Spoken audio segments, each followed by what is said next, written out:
저에게는 꽤나 오래 만난 남자친구가 있습니다. 햇수로는 올해가 4년 차고 저도 이제 서른을 바라보는 입장이긴 하지만 그래도 결혼까지는 생각해 본 적이 없었습니다. 서로 취직 준비를 하면서 다니게 된 학원에서 처음 만나 연애를 시작하게 되었는데 남자친구가 취직한 건 올 여름이 지나서였거든요. 저도 취직한 지 그렇게 오래되지는 않았습니다. 취직 준비를 시작하고 나서 2년이나 지나서 원하던 회사에 들어가게 되었거든요. 저나 남자친구나 결혼을 위해 모아놓았어야 할 돈도 돈이지만 사실상 4년을 만나면서 제대로 된 연애를 할 시간도 없었어요. 제가 취직하고 나서 시간이 조금 생기긴 했지만 남자친구가 진로를 틀면서 공부를 시작해버리는 바람에 방해하고 싶지도 않았고 저도 막 취직한지라 일단은 회사에서 자리 잡는데 전념을 하고 싶었거든요.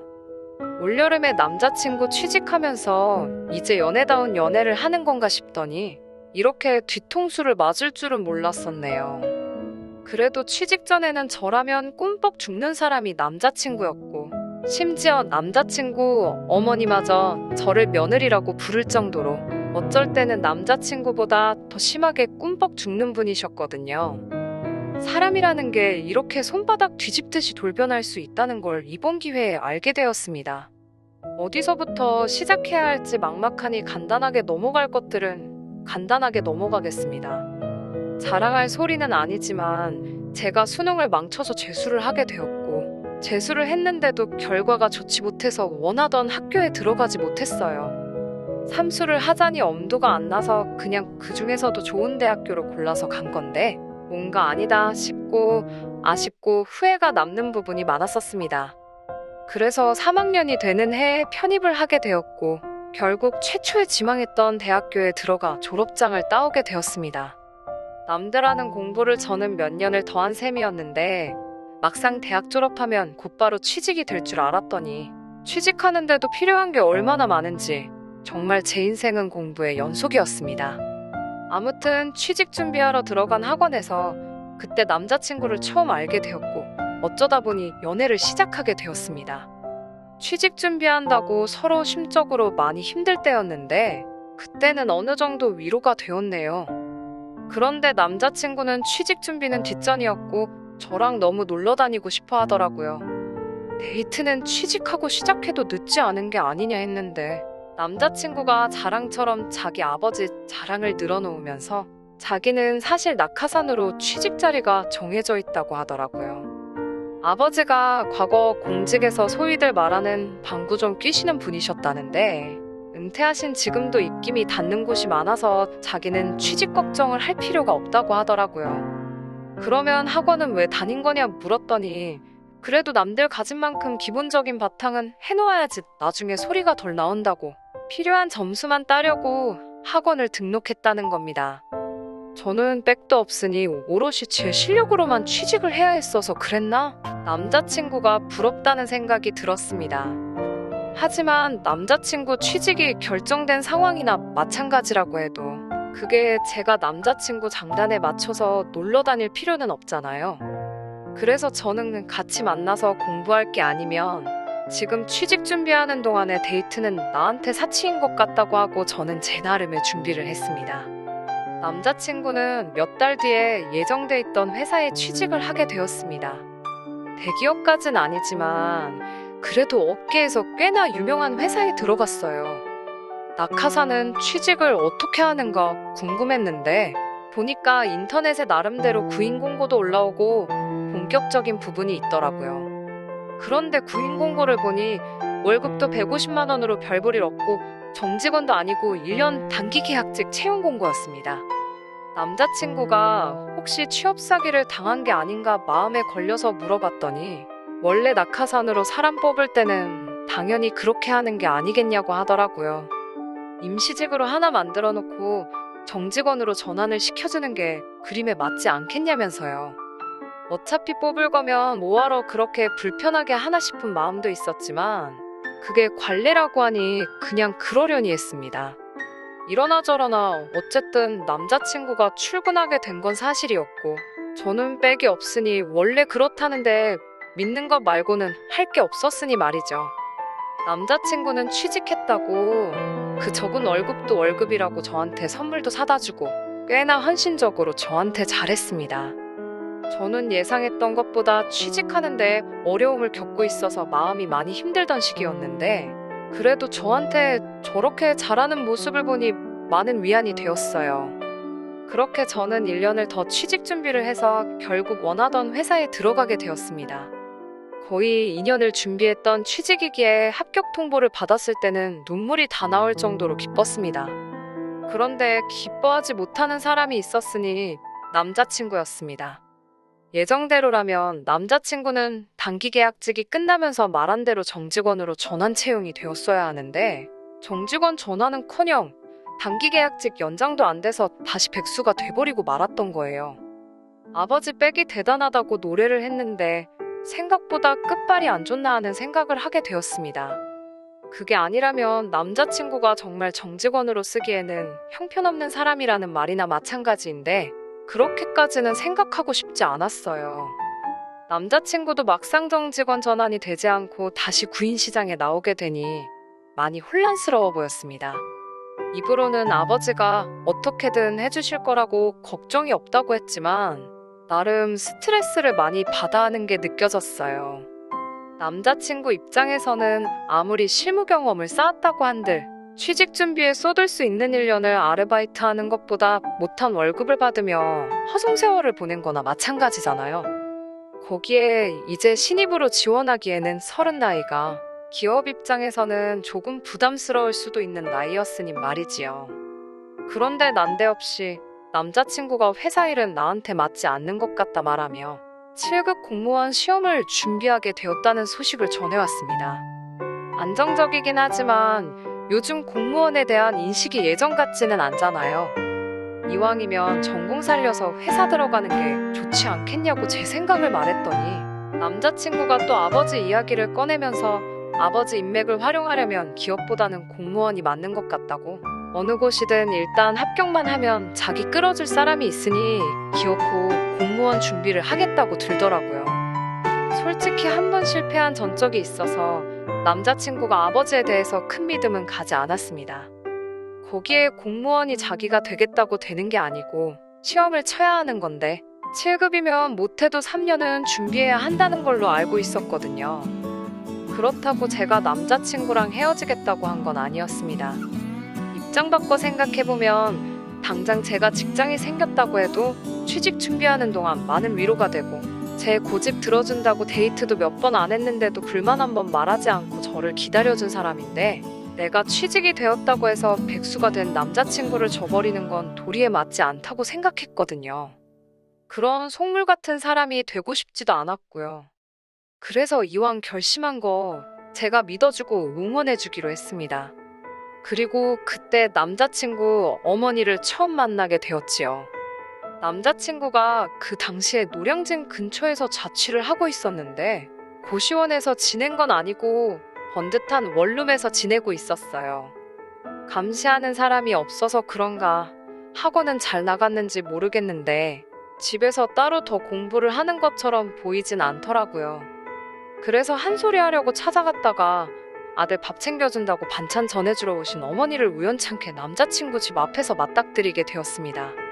집에 들어가니 배달음식 포장지가 질비하고 바닥에 소주병이 굴러다니고 이 사람이 과연 2년 내로 7급 공무원을 합격해 보이겠다고 당당하게 선언한 사람이 맞나 싶을 정도로 실망스러웠어요. 남자친구한테 정신 못 차리냐고 한참을 혼내고 있는데 그때 남자친구 어머니가 집 안으로 들어왔거든요. 솔직히 예정되지 않은 만남에 무척이나 당황스러웠습니다. 거기에 제가 보인 첫 모습이 다른 것도 아니고 자기 아들이 찍소리도 못하게 잡들이를 하고 있는 모습이었으니 말이지요. 그런데 어머님은 그 모습을 오히려 좋게 봤던 겁니다. 남자친구 집이 알고 보니 노량진에서 그렇게 멀지도 않은 곳인데 자취하겠다고 기어이 집을 나왔던 게 화근이었던 거예요. 그런데 공부는커녕 생활도 똑바로 하고 있지 않은 걸 알고 있으니 어머님 입장에서는 답답했던 거지요. 당신이 말하면 귓등으로 듣는 척도 안 하는데 내가 혼내는 건 듣는다고 하면서 남자친구한테 이렇게 지낼 거면 자취하지 말고 다시 본가로 들어가서 열심히 공부 좀 하게 해달라고 대신 말해달라고 하시더라고요. 그렇게 남자친구 자취 생활을 청산시키고 본가로 보내버렸더니 어머님은 그런 제 모습이 오히려 마음에 들었는지 저한테 엄청나게 잘해주기 시작했습니다. 저도 저희 부모님이 지방에 살고 계셔서 저는 대학생 때부터 계속해서 쭉 서울에서 혼자 지내고 있었는데 남자친구 어머님이 저한테 개인적으로 자주 연락을 하셨어요. 안부도 물으시고 제 생각이 나서 반찬을 했다며 먹을 것도 직접 집까지 해다 날라주시고 하면서 말이죠. 언젠가부터는 저 아닌 다른 사람을 우리 집 며느리로 들이는 게 상상이 가지를 않는다면서 저를 예비며느리 하면서 부르기 시작했습니다. 그때도 저는 남자친구와 결혼을 생각한 적은 없었기에 그렇게 부르는 게 부담스러워서 그러지 말아달라고 이야기까지 했습니다만 그냥 당신이 제가 마음에 들어서 그러는 거니 너무 신경 쓰지 말라고 하면서 저한테 꾸준히 연락하고 은근슬쩍 계속해서 저는 이 집의 며느리가 될 거라는 듯이 이야기를 하거나 그랬습니다. 하는 말 들어보면 보통 아들이 저 때문에 정신 차리고 공부한다고 고맙다고 하는 이야기가 주였고 며느리라는 호칭이 부담스럽긴 했지만 아들 정신 차린 게 얼마나 좋으면 저럴까 싶어서 그냥 그러려니 넘어가기로 했습니다. 남자친구가 정말 공부하는 거에 지쳐서 힘들 때나 기분 전환이 필요할 때 아니면 거의 만나지도 않았어요. 한 달에 한 번 보면 엄청 자주 보는 건가 싶을 정도로 말입니다. 그렇게 2년 정도 남자친구는 본가에 들어가서 열심히 공무원 준비를 하기 시작했고 남자친구가 저한테 못하는 만큼 어머님이 대신해서 저한테 잘했습니다. 이제 와서 생각해보니 괜히 마음 잡고 공부하는 아들 마음 꺾이지 않게 저한테 잘하는 척 한 건가 싶은 생각이 드네요. 괜히 저랑 헤어지기라도 하면 공부고 뭐고 한동안 또 술만 마시며 지낼까봐 그게 싫었던 건지 싶었네요. 그런데 6개월 전에 남자친구가 난데없이 자기가 출근을 하게 되었다는 소식을 전해왔습니다. 취직 소식에 기뻐할 틈도 없이 아직 시험도 안 봤는데 무슨 취직이냐 물었어요. 자초지종을 들어보니 아버지가 또 취직 자리를 소개해줬고 곧바로 출근을 하기로 결정을 했다는 거예요. 그런데 그 말을 들으니 어이가 없더라고요. 이도저도 아닌 게 싫었습니다. 한참 취직 준비할 때도 낙하산 시켜주겠다는 말에 흐지부지 돼서 허송세월을 보냈던 전력도 있는데 또 저러다가 제대로 된 취직 자리도 아닌 곳에서 일하게 되는 게 아닌 건가 싶었기에 취직했다는 소식이 기쁘게 들리지 않았네요. 2년이나 준비했으면 꽤나 오래 준비한 건데 적어도 시험은 쳐보는 게 좋지 않겠냐고 제 솔직한 마음을 이야기했더니 남자친구가 공무원 그거 해봐야 돈 얼마나 벌겠냐고 하면서 자기가 출근하기로 한 곳이 대기업이고 이번엔 계약직 같은 임시적인 자리도 아니고 곧바로 정직원으로 출근하게 된 거라고 자신있게 말을 하더라고요. 대기업이라길래 무슨 회사인가 했는데 생전 처음 들어보는 회사 이름을 말하는 겁니다. 그 자리에서 검색을 해봤는데 회사 규모도 작아 보이고 재무제표 같은 걸 보니 매출도 얼마 안 되는 평범한 중소기업으로밖에 보이지가 않았어요. 남자친구 말이 자기 회사 사장님 이름을 잘 보라고 하는데 그 사람이 누구냐면 대기업 총수의 처남의 사촌동생이 사장으로 있는 회사라고 하는 겁니다. 그 정도면 거의 남이나 마찬가지 아닌가 싶었는데 남자친구는 계속 그 회사가 대기업으로부터 일감을 받아서 하고 있는 회사라서 망할 걱정도 없는 회사고 대기업들이 다 세금 문제를 피해가기 위해서 친인척한테 그런 회사를 만들게 해서 굴리고 있는 건 아주 기본적인 거라고 따지고 보면 계열사나 다름이 없다고 우기기 시작했어요. 오히려 일할 건 대기업보다 적고 들켜선 안 되는 기밀을 다루기 때문에 공무원보다도 더 안정적인 직장이나 마찬가지라는 겁니다. 그리고 자기는 아버지 빽이 있으니 이 회사에서 잘하다 보면 대기업 본사로 이직할 기회가 생길 수도 있고 아니면 아예 지금 합격한 회사에서 나중에 자기가 한 자리를 하고 있을 거라면서 이제 고생 끝 행복 시작이라면서 무조건 잘 됐다고 하더라고요. 자기 아버지 정도 되는 사람이 아니었으면 이런 회사는 들어갈 기회조차 없는 엄청난 자리라고 자랑처럼 이야기하는데 솔직히 그때까지도 믿음이 크게 가지는 않았습니다. 아무튼 그 뒤에도 남자친구 어머니가 저희 집까지 찾아와서 이제 날짜만 잡으면 되겠네 하면서 너스레를 떤 적이 있는데 이제 제대로 연애를 시작하는 건 맞는 말이긴 하지만 그렇다고 해서 그게 결혼까지 이어지지는 않는다는 말을 했습니다. 그때도 어머님은 제가 며느리면 참 좋겠어서 그러는 거라고 대답까지 했지요. 남자친구도 이제부터 행복할 일만 남았다고 좋아라 하더니 다른 사람도 아니고 그 두 사람이 제 뒤통수를 칠 줄은 생각도 못했습니다. 언젠가부터 남자친구가 연락이 뜸해지기 시작하더라고요. 초반에 회사 생활이 그렇지 정신없겠지 하면서 이해를 하려고 했는데 쉬는 날인 주말에도 아무리 전화를 걸어도 연락이 없으니 신경이 쓰이기 시작했습니다. 바빠서 그런다고 넘기긴 했는데 어쨌든 4년 사귀면서 데이트를 할 것 제대로 해본 적도 없지만 이제부터 좋은 추억 만들자고 했던 사람이 저렇게 나오니 서운하기는 하더라고요.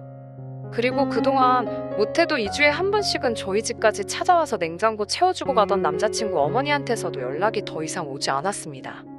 그러다 제가 편입하기 전 다녔던 대학에서 친하게 지냈던 후배한테서 연락이 왔습니다.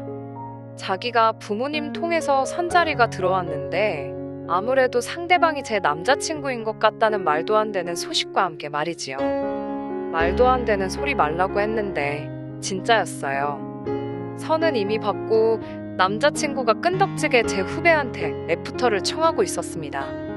후배가 저랑 연락은 뜸했지만 그동안 제스에 올라온 사진을 보면서 제가 남자친구와 연애하고 있다는 것 정도는 알고 있었던 거예요.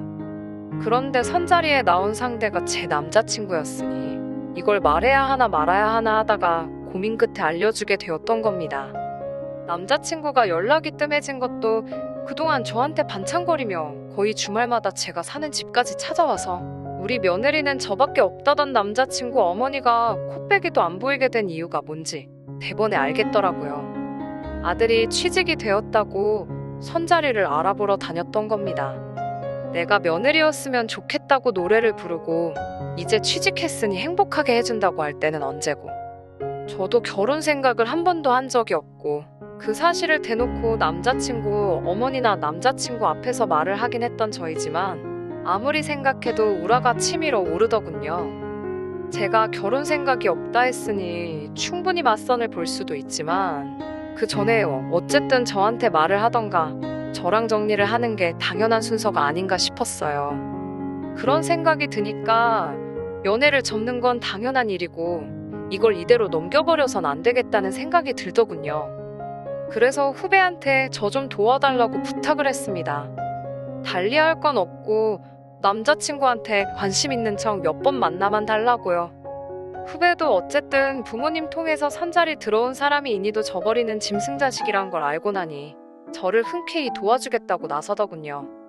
후배가 제 남자친구를 잘 돼가는 척 계속 만나주는 계획이 어느 정도 진행되었고 남자친구가 제 후배를 자기 부모님에게 소개시켜주는 자리가 생기게 되어 그날 계획을 진행시키기로 했습니다.